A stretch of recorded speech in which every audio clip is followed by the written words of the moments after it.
Welcome to Cinematic Recaps. This scene is from a movie called Passengers. Sit back and enjoy to see what happens. The movie opens in outer space with the starship Avalon on autopilot heading to the colony world of Homestead 2 during a mass exodus of Earth's population. The crew and the 5,000 passengers are all in hibernation pods for the 120-year journey. It is 30 years into the journey. The ship travels through a meteor storm, and power is diverted to the forward shields. Then the ship collides with a large meteor and the power blinks. Red alert screens come on in the control area, then quickly go back to normal. Something bad has happened. Jim Preston, a mechanical engineer, wakes up in his pod with a cheery computer voice telling him that soon they will be arriving at Homestead 2.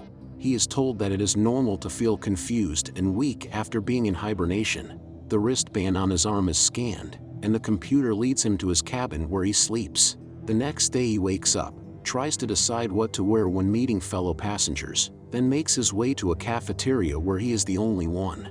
He goes to an orientation session about life as a colonist on Homestead, but he is the only one there. The cheery computer-generated instructor cannot understand his question about why no one else is there. Jim goes to the main concourse and gets no help from the information kiosk. He finds an office where he can send a message to the Homestead company that he is warned will be expensive. He sends a message explaining he is the only one awake and needs help, then finds out it will be 15 years before anyone on Earth receives his message. He is on his own. Jim finds manuals for all the ship equipment. He studies the manual on the hibernation pods, but cannot find a way to get it started again once the person has woken up. He cannot get into the area where the crew pods are to try and wake anyone for help, and he cannot get into the command area.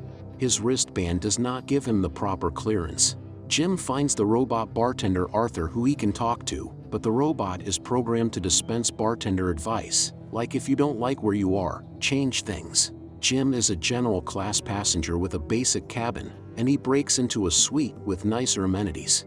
A year passes as Jim makes use of the ship's entertainment facilities, but without other people, he becomes more desperately lonely. He goes to an area where passengers can put on a spacesuit and go outside while safely tethered to the ship. Jim contemplates suicide by opening the airlock without a spacesuit, but stops himself and runs into the pod area. He trips near a pod with a lovely woman inside, Aurora. He studies her passenger profile she had recorded before the ship set sail. She is a journalist and is traveling to Homestead to have an adventure and learn about why people choose to be a colonist. He reads her stories and thinks she is perfect. He wrestles with himself about waking her up, knowing that it will doom her to die on the ship, but he cannot stand the isolation after a year alone, so he manually makes her pod wake her up, hiding before she can see him. The same cheery computer program wakes up Aurora and leads her to her cabin to sleep. Aurora wakes up the next day alone and wanders to the grand concourse where she meets Jim. He tells her the truth about how long he has been awake, but he doesn't tell her that he woke her up. He has asked Arthur the robot bartender not to tell Aurora what he has done, and Arthur agrees. Aurora and Jim talk daily, discuss what can be tried to fix the pods. Aurora swims, runs, and begins to write her story. She asks why Jim left planet Earth, and he says he likes to make things and fix things, and on Earth, things get replaced when they break and are not fixed. He wants to live in a house he builds himself. Her plan was to travel to the colony, spend a year there talking to colonists about why they left Earth, then return to Earth. Aurora is a gold-class passenger and uses her status to procure more elaborate breakfast meals than his standard clearance entitles him to. After some time of getting to know each other, Jim asks Aurora on a date and she accepts. After they eat, he takes her to the spacesuit room, and there are two suits and they both get dressed and go outside. Coming back in, Aurora is excited, and they go to Jim's cabin and make love. They are happy, have their routine of exercise, watching the stars, taking advantage of the ship's entertainment and restaurant venues. Another year passes, and it's Aurora's birthday, and Jim plans a special surprise. He made a ring for her. Going in the bar, Aurora tells Arthur that she and Jim have no secrets and Jim agrees, not realizing that Arthur interprets this as meaning that Jim has told Aurora that he woke her up. Jim steps into the men's room, and Arthur tells Aurora what a good choice Jim made to pick her to wake up. Aurora is devastated and furious, and tells Jim to stay away from her.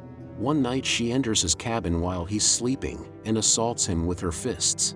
While she's running, Jim uses a ship's intercom to try and explain himself, but Aurora screams that Jim took her life.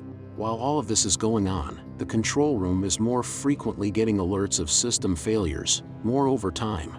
Jim and Aurora have noticed small things like the cleaning robots having system failures. It's now 2 years since the meteor collision. One day Gus wakes up and appears on the concourse. He is a deck crew chief and has woken up early. Hibernation pods have never failed before, and he explains that something major is wrong. His wristband gets them into the command center, where they find that the ship's automatic diagnostics have failed and they need to check every deck manually. While Gus runs tests before this can be done, there is a major gravity failure and Aurora almost drowns while in the swimming pool. Gus finds that there have been cascading failures, and the computer can make a timeline that shows the first failure was 2 years before.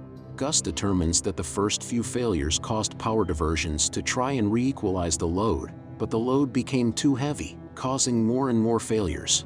The whole ship is in danger of becoming dead in space, which will doom the entire crew and passengers.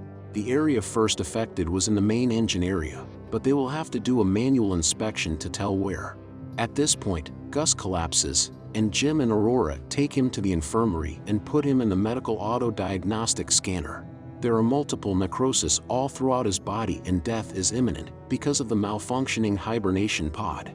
He puts on his uniform and prepares to die, and gives Jim and Aurora his wristband so they can access the areas of the ship they need to go to fix things. In engineering, Jim and Aurora find a hole made by a meteorite that goes through some critical areas. When they open one door, Aurora is almost sucked out because of a hole through the hole. She blocks it with a tablet Jim pushes to her, and Jim uses a liquid sealant to further seal to the hole. The area pressurizes, and they then learn the fusion engine exhaust has to be manually vented. The manual override won't work. Jim has to get into a spacesuit and go outside to fix it. He ends up having to go into the exhaust passage to open a flap, but it won't stay open unless Jim holds it open so that the manual vent will work. Aurora, now desperate not to lose Jim, argues with him over the radio, but she pulls the lever. Jim is pushed out, his tether breaks, and there is a hole in his suit. He tells Aurora goodbye. She runs to get into a spacesuit herself and goes to look for him. She retrieves Jim by grabbing his tether, but when they get inside, he is unresponsive. She drags him to the infirmary, and the autodoc says Jim is dead. Aurora uses Gus' wristband and his override code to get the machine to resuscitate Jim, and it works. He is alive, and she is relieved and overjoyed. Later, things are back to normal on the ship. Jim works on the autodoc and tells Aurora he found that using the command override he could put her back in hibernation in the infirmary, but he would be alone again. Aurora chooses to stay awake with Jim and make a life with him on the ship, together. 88 years later. It's the end of the voyage, and the captain and crew awake and come to the grand concourse to find there's a huge tree, lots of trailing vines and vegetation, birds flying, in a cabin that might have Jim and Aurora's grandchildren in it. Aurora's voiceover is reading her story to the passengers, explaining how they made a good life where they were. And that is the end of this movie. I hope you enjoyed it. Make sure to like, subscribe, and turn on the notification bell for weekly updates of movie recaps like this. Comment what movie you want next. Thanks for watching.